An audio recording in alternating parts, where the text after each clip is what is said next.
Good evening. My name is Twyla McInnes. I'm a registered nurse with over a decade of clinical experience at a leading teaching hospital in Boston. I've also served as the Director of Nursing for the state of Rhode Island at the Department of Health, and I've also been a Director of Accountable Care Organizations. Currently, I serve on the Nursing Advisory Board for Southern New Hampshire University, and I'm also a proud board member of Primary Care for All Americans. On behalf of the board, I would like to extend a warm welcome to all of you tonight at this Teach and Learn In Zoom session. Thank you for joining us. With over 1,400 people in 40 states, the District of Columbia, and 350 zip codes, we're reminded of this incredible momentum we're building together to provide primary care to everyone in every American neighborhood and community. Thank you for your dedication and commitment. About a month ago, we discussed how to use the PC4AA local playbook to form workbooks in your work groups in your community. But tonight, we'll focus on what you can do with your work group once it's formed. We'll hear from people who are already working in their own communities. It's my great pleasure to introduce our moderator for this evening, Fatima Khan, and to extend my sincere thanks to all of the presenters tonight for this event. I'd also like to thank our PC4AA Zoom committee, as well as John Wright, Brian Kaiser, Patty Armstrong, Alan Roth, and Liv Verratti for organizing this event. Take it away, Fatima. Hi, everyone. I'm Fatima Khan, a family medicine resident at Jamaica Hospital Medical Center in Jamaica, Queens, New York. I want to start by thanking you all for being here tonight. By joining, you're helping us build a movement, one that's focused on providing healthcare for people in every neighborhood, in every community, primary care for all Americans. Please take a moment to share where you're joining us from in the chat, so we can all see who is here as we work together to build this movement. And as we do, let's refrain from using professional titles. This space is about focusing on the importance of being here together, engaged in this work, and valuing the ideas and commitments that will ultimately drive this movement forward.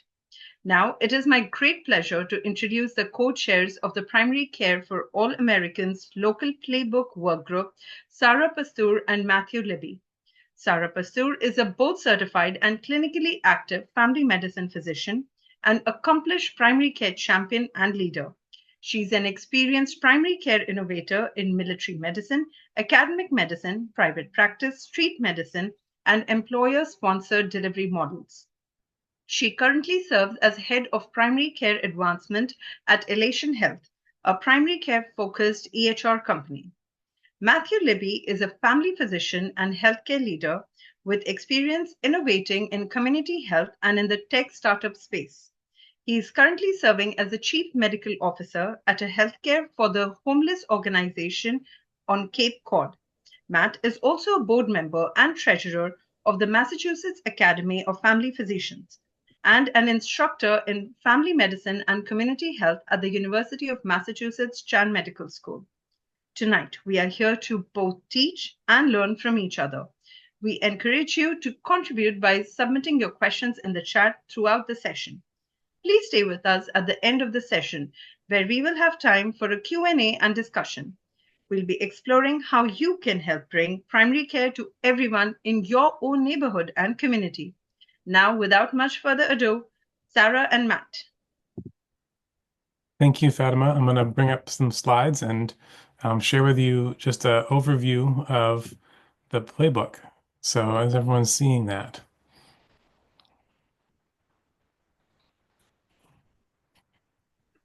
We got it. Good. All right. Good. Thank you. So this is the local playbook, which is a document of a few dozen pages, really in-depth, great resources. And we're just going to take a high-level look at it tonight to show you a little bit of what's in it and how it can be useful for starting to organize work groups in your communities. And we'll introduce some guests in a little bit who have done this already and have some tips to share about the work they've done so far. When we were writing this book as a work group, a Playbooks work group, we wanted to really center the work around the quintuple aim of health reform.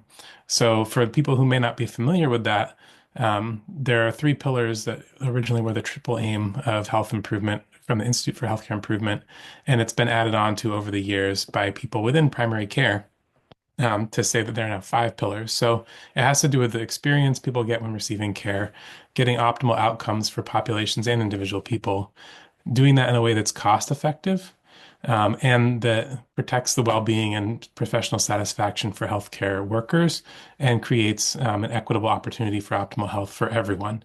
That's part of our mission as primary care for all Americans. The goal of the workbook, the playbook, is to show you how to organize. This challenge that we're facing, the crisis in primary care, the lack of access, is something that really warrants community organizing, grassroots movement.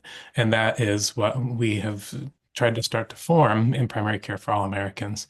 Primary care is an essential service, like many other public services we have, and communities now have an opportunity to organize to provide it in your community and many different ways to do that. So the playbook outlines a few key steps. First, building the community-based group, and we give some tips on how to do that. And then once you have your group formed, identifying which roles and responsibilities each member of the work group will have, assessing the current state of primary care in your local community. So it's hard to know where to approach the problem if you don't know what the current state and situation is. So we explain a lot of resources and techniques for assessing the state of primary care in your local community. And Pam Kavanaugh, who's here as one of our guests, will be able to speak to that a little bit later. Then going out and educating your community about the value and affordability of primary care. Once you understand it and can explain it to other people, it really will help other people get behind you and help support you in the mission. Then getting really practical, identifying what are some opportunities for intervention. And we'll get into some of the details of suggestions we have, different categories of interventions you might want to explore in your community in a little bit. And then finally, to implement these, you're going to need to have resources. So how do you get the resources together? How do you prioritize the interventions you've identified opportunities for? And how do you come up with a strategy to actually accomplish these things? How do you build a coalition with other people in the community to get that done? Maybe they're not in your local work group, but you need other allies and partners in the community. So we have tips on how to do that. And then finally, making sure that you're successful, establishing an accountability structure, and figuring out how to sustain and adapt the work as you continue long term. So digging a little bit into some of that, just at a very high level, again, when you build the local community group, we want to make sure that the members of the work group reflect the community of the people and the demographics. So a lot of us who are already involved in this may have come from the healthcare sector in some way, but we want the work groups to include people within and outside who are already working in healthcare. It should be all stakeholders. It should really reflect the community. So people who are getting care, also those who lack primary care, have an interest in being involved in this. And then we mentioned roles and responsibilities for work group members. So here's some examples of roles that we talk a little bit about in the playbook. Next, assessing the current state of primary care. So there are lots of ways to do that. I'm not going to run through all of them, but getting creative about what exists out there for data, whether it's calling local organizations themselves, going to different state, national databases on primary care, talking to EMS, and looking at different payment models too. So it's not always through your hospital system. There are federally qualified health centers. There are different private practices. There are direct primary care practices or other membership-based practices. There are free clinics. So think about all of the access people have there. And then the next thing we'll do is get into intervention. So here I'm going to hand it off to Sarah to talk about the different categories of interventions. Thanks, Matt. So across the nation, there are these bright spots in communities that have taken important steps to intervene toward the goal of achieving improved primary care. And we encourage you to learn more about what is already being tried rather than reinventing every wheel. and what has worked in other places, and consider whether or not those might be applicable in your community as well, because you're not alone. And many others have already developed solutions that you can refine and use in your community. So some questions to consider might include things like, what are the strategic opportunities in your community to advance primary care? What unique resources might you have? What efforts are already underway in your community, in your state? And who is leading those efforts already underway, and how can you collaborate? Next slide. One of the most important questions we hear is, how will my community pay for more primary care? The playbook outlines some important interventions that are already effective in delivering primary care, and many of these are not dependent on insurance status.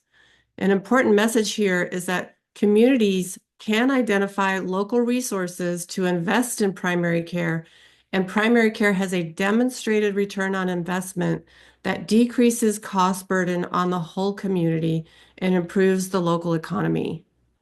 Another important question is, how can we expand our primary care workforce? And this is a nationwide challenge and will be a decades-long project. But the sooner we start working on it, the sooner the citizens and families in our communities will realize the benefits. So the playbook provides several powerful ways for you to develop, recruit, and retain primary care professionals in your community. Next slide. When even a small percentage of people do not have access to primary care, it hurts everyone in the community. Underserved and marginalized populations develop health problems more often because of substandard housing, poor environmental conditions, lack of access to affordable, nutritious food, and many other social determinants of health. Intervening to provide better support for underserved populations is a crucial step in improving access for everyone. Strong evidence has demonstrated that high-quality, accessible primary care can actually reduce health disparities and improve outcomes for everyone in the community. So the playbook has identified many innovative yet common sense approaches to get the right level of resources to the right people to help improve the health of your overall community. It is also crucial to collaborate and begin to influence existing community structures to support your movement, whether representing your community on local healthcare boards or helping to influence the local policy. Who better than you to deliver the message about the power of primary care and create a community culture that prioritizes primary care as essential to the citizenry and the economy? Next slide. The work you do will be an investment of your time and energy, but there will be other small expenses related to ongoing functions of the group. So each group should be financially self-sustaining by raising and managing a limited amount of funds to support group activities. The playbook provides several strategies to help fund your work group's initiatives, and you might discover even more we can add to the list. Next slide. Your work group's impact will grow through collaboration with others who share the vision of accessible healthcare for all. An essential element of working in collaboration is to reach consensus with your partners on the priorities of your efforts. Many of your collaborators may have their own priorities, and so one strategy is to identify those areas where your interests are aligned, and coalition building will help unite stakeholders with shared goals. So start by identifying common ground across stakeholders' agendas and build a unified vision around accessible primary care for all. Incremental changes to provide primary care to everyone in your community may take years to accomplish. The playbook helps you consider some key questions when defining success and exploring accountability. How do we monitor progress? How do we know we've achieved our aims? How do we hold ourselves accountable? And finally, the movement to bring primary care to everyone will achieve many quick wins, but it is a long-term endeavor and will require built-in sustainability for the movement to evolve and adapt as new opportunities and challenges emerge. The playbook lists a few key approaches that will create the sustainability and support long-term success for your movement. Next slide.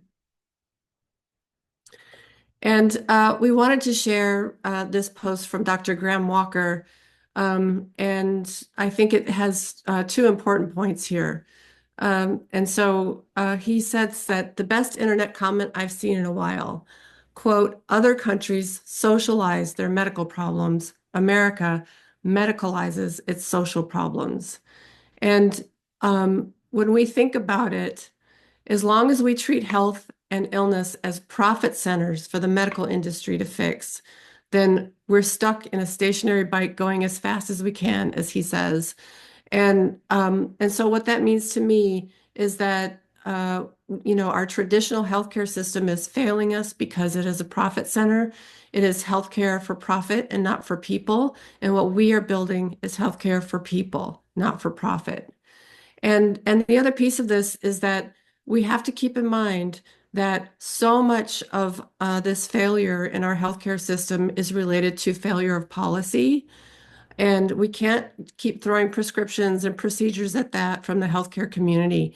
And we also cannot expect primary care to be the lone hero that's going to come and solve all of those problems. We have to work within our communities to address those social problems and start building policies and infrastructure that help solve those healthcare problems while we are also trying to bring primary care to everyone. Next slide. Okay, so how can you get involved? You can find one other person and start a group, and that's all it takes.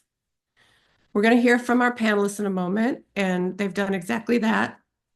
Last month, they gave us an overview about how they got their group started, and now we're going to get a little deeper with them to understand some of the initiatives that they've been working on and how that's going. But we also encourage all of you to participate in the process of advocacy. Primary care is a bipartisan issue, but leaders and lawmakers need to hear from their constituents that it matters, and they need your help knowing what needs to be done. Be sure to stay connected to this group to share your success and reach out for help or resources and leverage every resource you can find to empower your success. Next slide.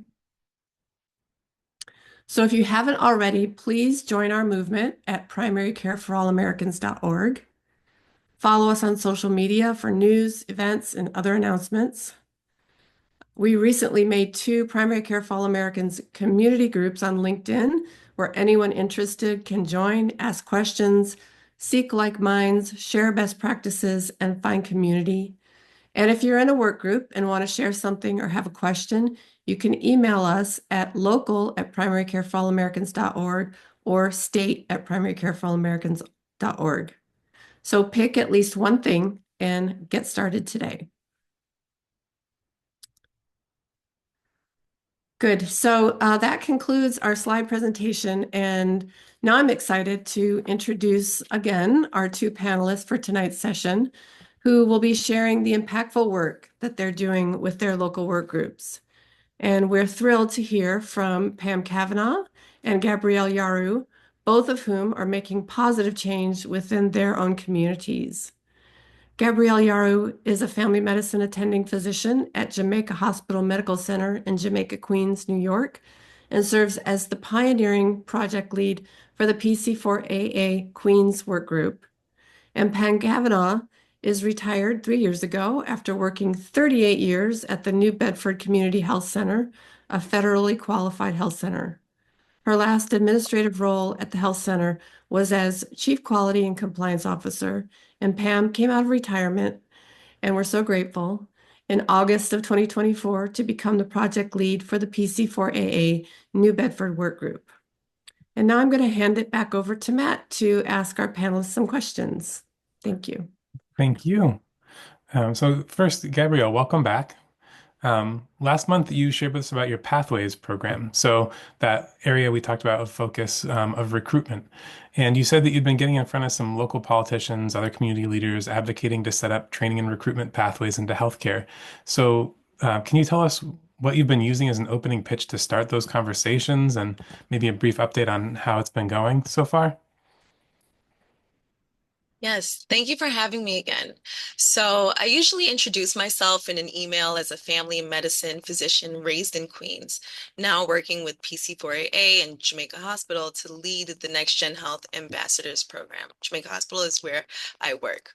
I explained that we recently received a grant from the New York Health Foundation to launch a school-based initiative that connects high school students with residents with the goal of giving them early exposure to healthcare careers, while also addressing longstanding disparities in access to primary care in Queens.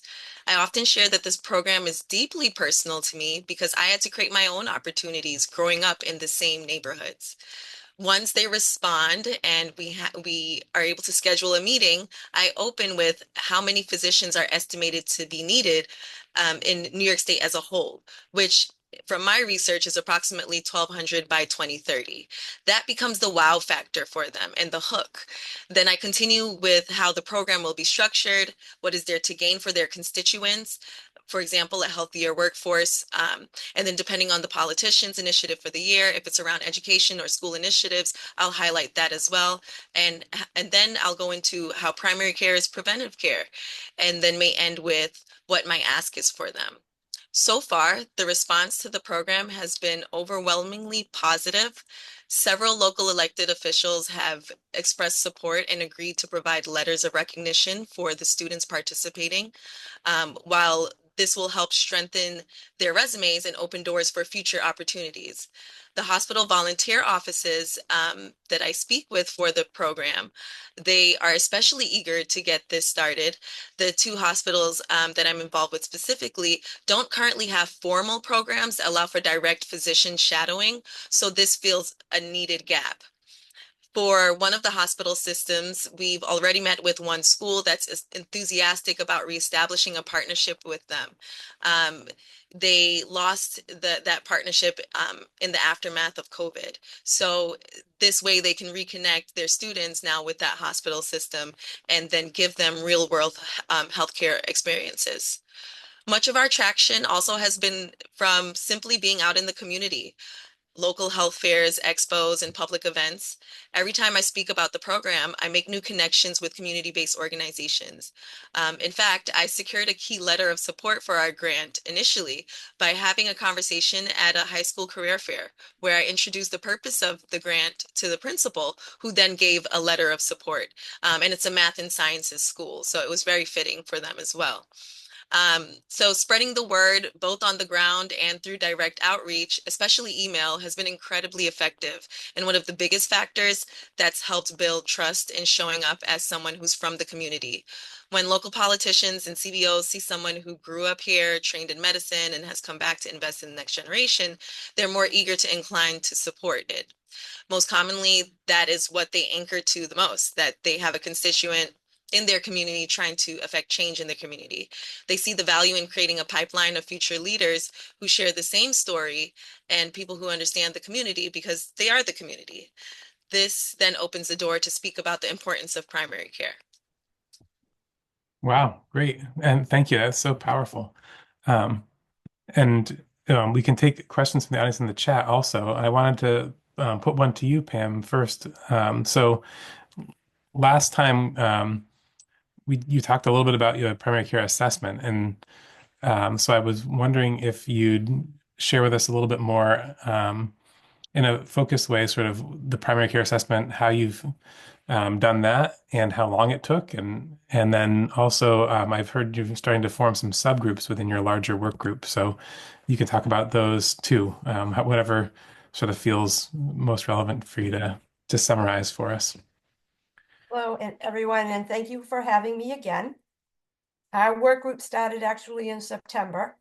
So we've created a work plan for New Bedford, and it had objectives for year 1, objectives for 2 to 3 years, and objectives for 4 and 5 years.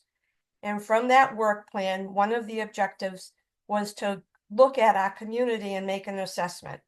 So how did we do that? We came up with a list of about 35 questions, And those questions looked at things like demographic information, race and ethnicity of the city of New Bedford, population size, as well as languages spoken. That was the basic demographics for New Bedford. Then we wanted to look at medical care. So those questions included things like, how many providers do you have? How many of them are MDs and DOs? How many are NPs and PAs? What's their panel sizes? How long it takes, for a patient to get an appointment within your organization, whether they're newer or an established patient. So then we took all of those questions and we sent them out to the 3 major organizations within the city limits that serve the residents of the city. The data was collected and analyzed over about 4 months. And from that data, we began to put together the New Bedford Primary Care Report. So we've been working on that pretty solidly for the past 2 months. Now, part of the work plan, like I said, it spans from year 1 objectives to year 5 objectives. You can't cover all those things very simply. So we decided to break off into our next phase of the work group, which was these subgroups. So we have 8 subgroups at first, and we narrowed that down to 3 major subgroups. We asked the members of the work group which one they were most passionate to sign up for and what was their availability for meeting. So these 3 subgroups were government and public affairs. That subgroup will focus on the release of the New Bedford Primary Care Report and other public events that we might decide to hold in the community. The second subgroup was working with the city politicians, in particular the mayor and the president of the city council, so that we can then go forward and present what PC4AA is all about at a city council meeting in the hopes of them adopting a resolution for the city of New Bedford. And the third subgroup is on primary care education with a focus on residency program for New Bedford. Pathways program similar to what Gabrielle just spoke about for students who are interested in pursuing a career in primary care medicine. And developing a scholarship program with the objective of having these students come back to the community and practice. I believe that with the engaged group that we've had working over the past 4 or 5 months, we've accomplished a lot since September, but there's still a lot more work to do. So I thank you for having us this evening. Thank you very much. Those are really amazing stories of progress from both of you in your groups. Michael, I see you have your hand up. Yeah, I just wanted to ask Pam a question because I know the answer, but the answer is amazing. So in New Bedford, a city of 100 to 110,000 people, how many physicians did you find to take care of the adults in New Bedford? How many physicians are there in New Bedford doing that? 4 to take care of the adult population. Right. And that was information that nobody knew before you started your work. Correct. Wow. So I know we wanted to put in a plug, Michael, from you before we and now we're at official time. We're happy to stay on and take a little bit more questions. But I wanted to hand it over to you and then I think back to Fatima to close us out, and then we can stay on for questions. Thanks, Matt. And thanks to you and Sarah and Pam and Gabrielle for being with us tonight, for your courage and for your leadership. I mean, this is kind of a wild and crazy thing to do because it's not what most of health policy folks are working on. And yet, it's amazing to see it work. I've had the honor of seeing local work groups in action. In New Bedford, seeing 20 or 25 people get up every other Thursday to meet on a Zoom at 7:30 in the morning. Not my favorite time of day. Seeing Central Falls, Rhode Island, where people came to the last city council to tell everyone about the importance of primary care And then we got to watch the city council become the first city in the United States to pass a resolution urging everyone in Central Falls to have and use primary care.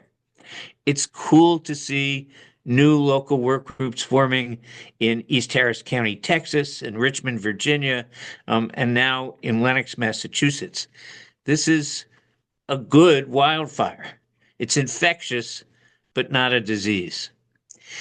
If you're worried about the sense that we in this nation are fighting with each other, well, in the words of Joe Hill, don't mourn, organize. Primary care is an essential service, like police and fire protection or city water, or public parks, things communities all over this nation do for themselves and do well. So stand up, get started in your community, and show the rest of us how it's done. Fatima. In 3 weeks, we'll be meeting again. We encourage everyone to invite someone new to get involved in this impactful movement. Let's continue growing and making a difference together. Mark your calendars for our next Zoom meeting on April 15th. We look forward to seeing you there. We have a great lineup of speakers ahead who will take us through spring. Register on our website, primarycareforallamericans.org, where you can also check out our local and state playbook, volunteer, and donate to support our cause. Now, I'd like to introduce Lindsay Lopez, who will discuss the importance of following Primary Care for All Americans on all social media platforms. Lindsay? Hi, everyone. It's very important to follow us on socials because we need to grow our movement and reach as many new people and audiences as we can.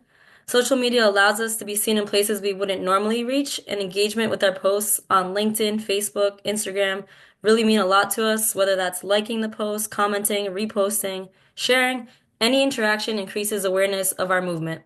And on these platforms, we share the latest on upcoming events, local and state wins, grassroots efforts happening across the country, just like the recent huge win in Central Falls, where our local work group got a resolution passed to ensure every resident had access to primary care.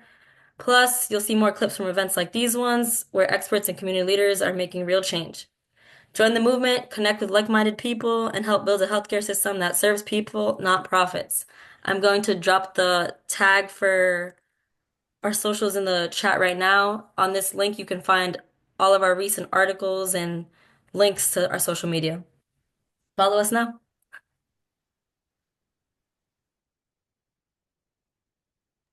Please take a moment to click on the links shared and follow us on all the socials. Thank you for joining us tonight. We appreciate every single one of you for helping us to spread this movement across our nation in order to get the change you deserve. If you would like to talk with members of the leadership team, stay on our call, and board members of Primary Care for All Americans will stay on to hear your feedback to help us grow as a community.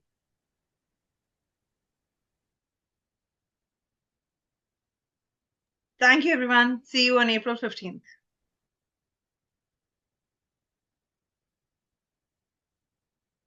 We'll stay on for questions if anybody has questions or discussion, if anybody has anything they want to talk through or ask about, because you've just heard amazing presentations about amazing work.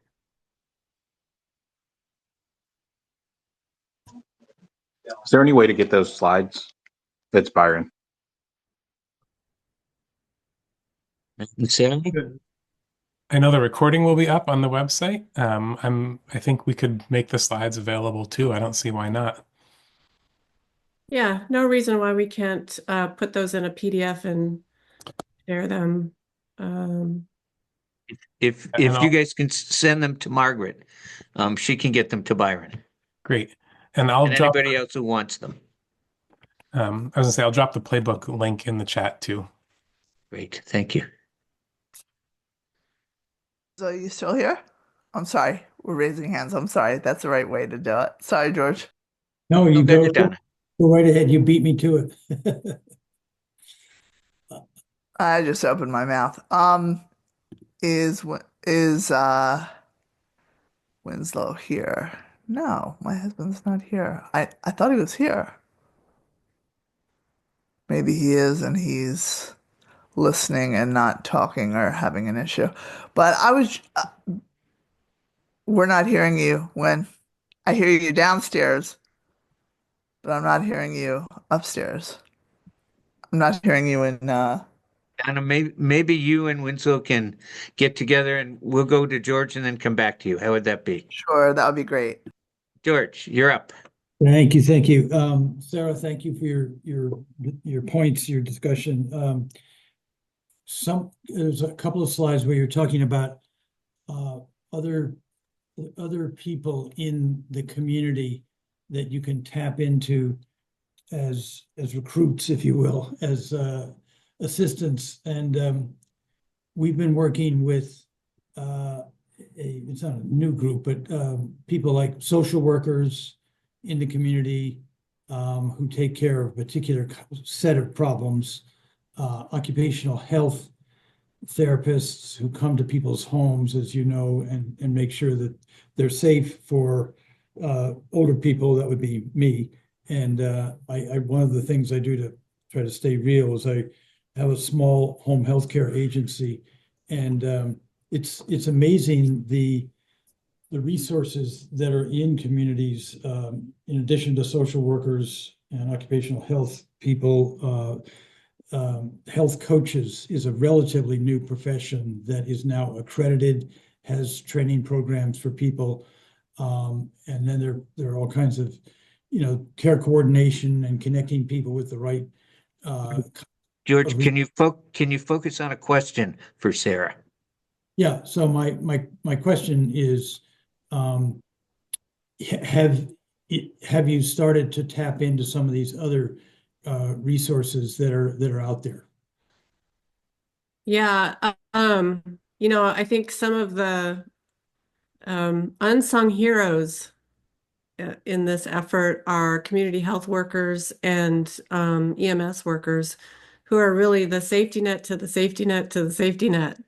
They are out there, with the folks that have least access to primary care or even any healthcare outside of an emergency room, and are working with those folks and building relationships and giving them resources and getting them plugged in to definitive care.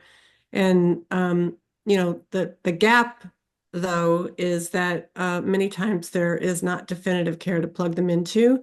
And so while these folks are doing really Herculean and heroic work, we've got to fill that gap by providing primary care resources that those folks can get access to. But I agree with you. This is a multidisciplinary approach that's going to take a variety of skill types to really help change the way care is delivered and how we think about how we reach members of our community from all walks of life. Yeah. And some of the ideas in the playbook were about connecting those people to primary care. So like starting a multidisciplinary work group where your home health agencies can talk to the primary care in a different way or more frequently. Maybe figuring out a way to embed health coaches in more practices or have the community fund a training pathway for health coaches as another profession. So lots of ways you can connect those dots. And some communities I'm sure have done it. Somebody on the iPhone has a hand raised. I think that's Hi. me. Yes. Hi, everybody.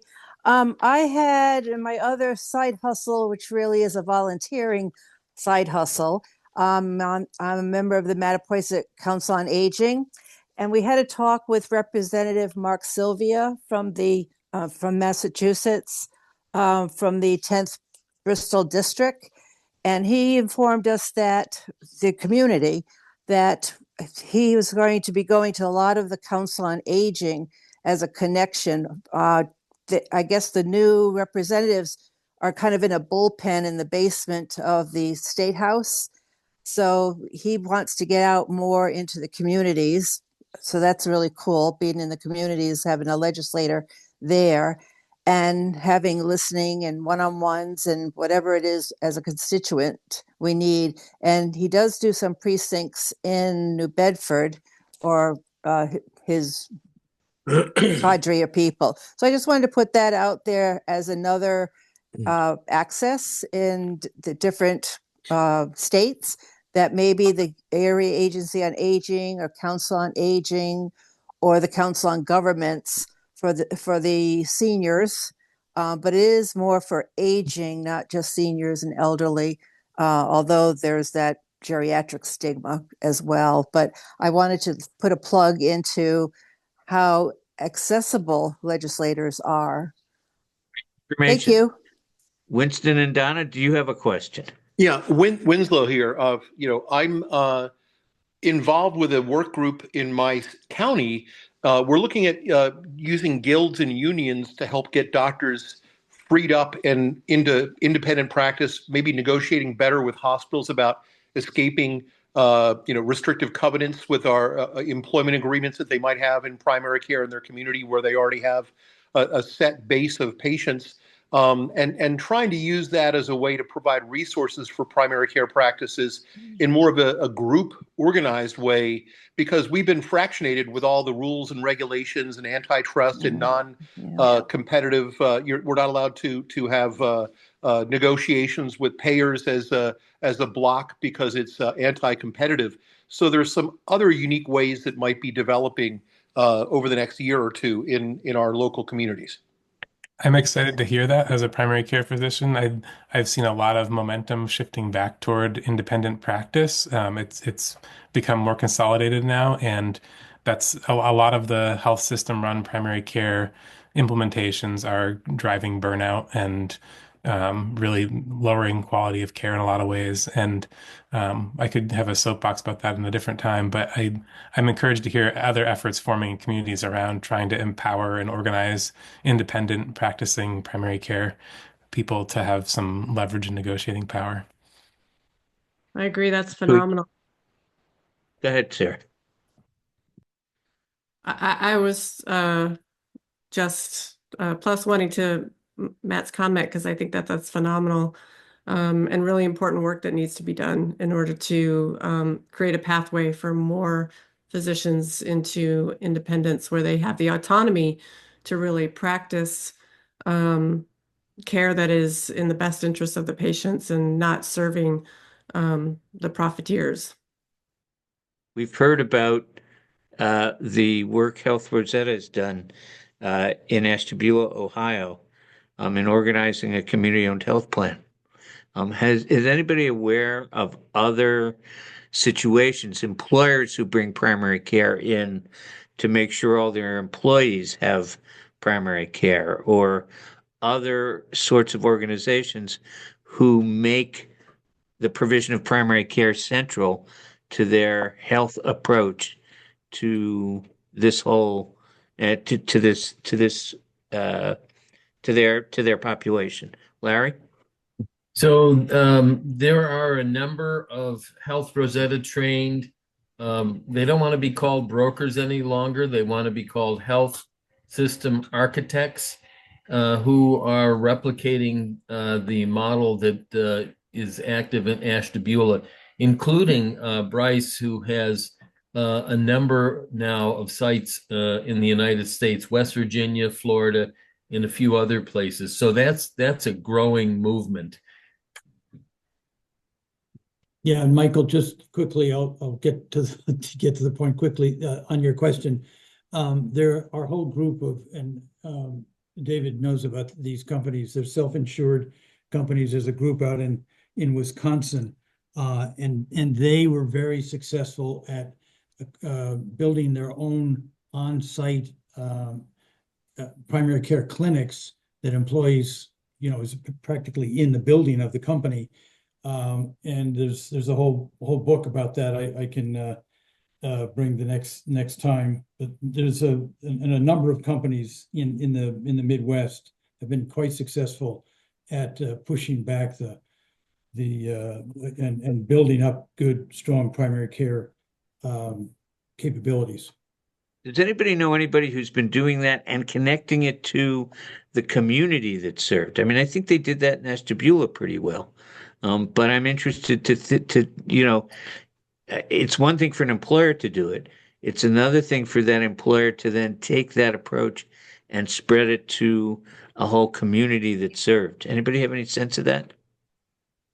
I'm just So I will fishing for say this one. real quick, Michael, it's Byron. Go Um, ahead, Bart. I work with an organization. I used to be their national sales director that integrates DPC into health plans. Basically puts them on the front of the plan so that they can manage that health population, stuff like that.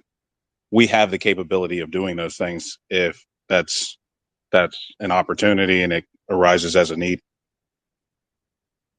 Which is great. You know, the challenge is to have local work groups begin to do the community organization that brings everybody together, that brings this approach together with a whole community, so that everybody has access to primary care, not just the employees of one employer. Scott, you see stuff around the country. What are you seeing? Well, then, yeah, Sarah and I, we're together in this area quite a bit. So so I think the concept of having the primary care on-site or near-site clinic support the community is a new one that has not been socialized. And you take companies like Premise and Marathon Health and Care ATC and We Care and all those clinics. They're serving thousands and tens of thousands of people across the United States, maybe even millions, actually.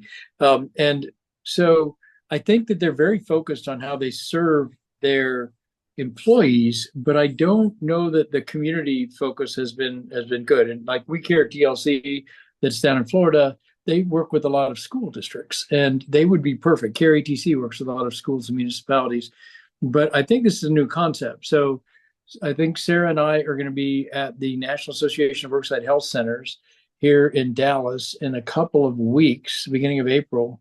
And Sarah, maybe we can come up with a strategy to socialize this concept. I'm on the board of directors, so you'd think that, I'd be able to figure that out, but I haven't figured it out yet. So need a little accountability there, and let's work on that. So we can start to socialize it, because it's not that they don't care or they wouldn't do it, Michael. It's that this is a new concept that they have not percolated on yet.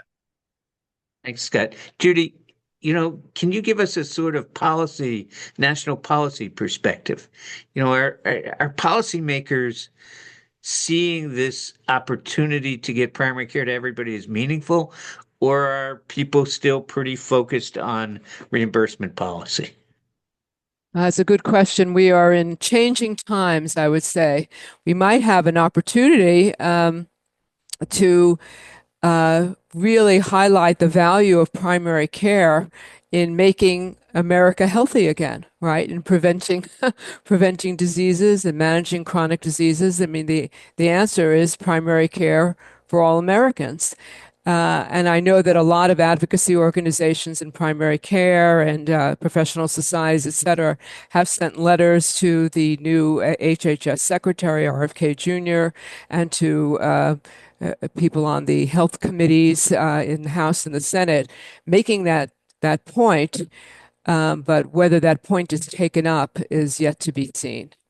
In the meantime, with the cuts, there's some unfortunate news, and that is that at CMS, CMMI, the Innovation Center in particular, 2 primary care demonstrations were suspended, basically. The primary care first, which was in its completion phase, and the newest one, making care primary, was suspended. So that doesn't augur well for recognizing the value of primary care and making America healthy again. So I think we're just it's early, it's hard to tell, but there might be opportunity if we can make that point and influence policy, given the stated direction that this administration has. Judy, do you think if things are difficult at the federal level, there's an opportunity for the states to step up and start beginning this kind of innovation focused on primary care to everybody at the state level? Absolutely, and the states are often they're often out front on these type things, and they are the labs for the federal government. Well, the Affordable Care Act was really based on Massachusetts healthcare reform, right? And there are several states that are out in front in this topic, and we shall see how things go. And I think that's actually might be what will be happening during these next 4 years anyway, is that the states will be taking up the slack. So. And require leadership at the state level. That's right. And so that's why the model that we have in primary care for all Americans of standing up state level work groups that are policy focused, along with community level work groups, and having them work together is a model that should work, because we address the state level, the higher level policy issues at the same time that we work at the grassroots level in the communities. So stay tuned for that. I'll take that opportunity to mention we have active state work groups in New York, Rhode Island, and Massachusetts. We've got agreement to go ahead with one in Texas. We hope to have one in California. We've been talking to an organization in California to pick up that ball. We're talking to folks in Oklahoma, in Connecticut, and in Maine. And so if you live in those states, please let us know. And if you are interested in working on organizing a state level group, please let us know, and we'll do whatever we can to support you, understanding that as important as the states are, as important as state level work groups are, the base, the nitty gritty, where the rubber meets the road, is still the local work groups. And so thank you again, 100 times again, to Sarah and Matt and Pam and Gabrielle and everybody who's worked on the local and state work groups over the last couple of years. We will see you all on April 15th. Your taxes will be paid. You won't have anything more to worry about. So come back and bring 2 other people or 3 other people or 5 other people, and let's get this movement built and help the nation as we help our own communities. Thanks to everybody. Thanks, everyone. Thank you. Thanks. Good night. Thank you. Good night.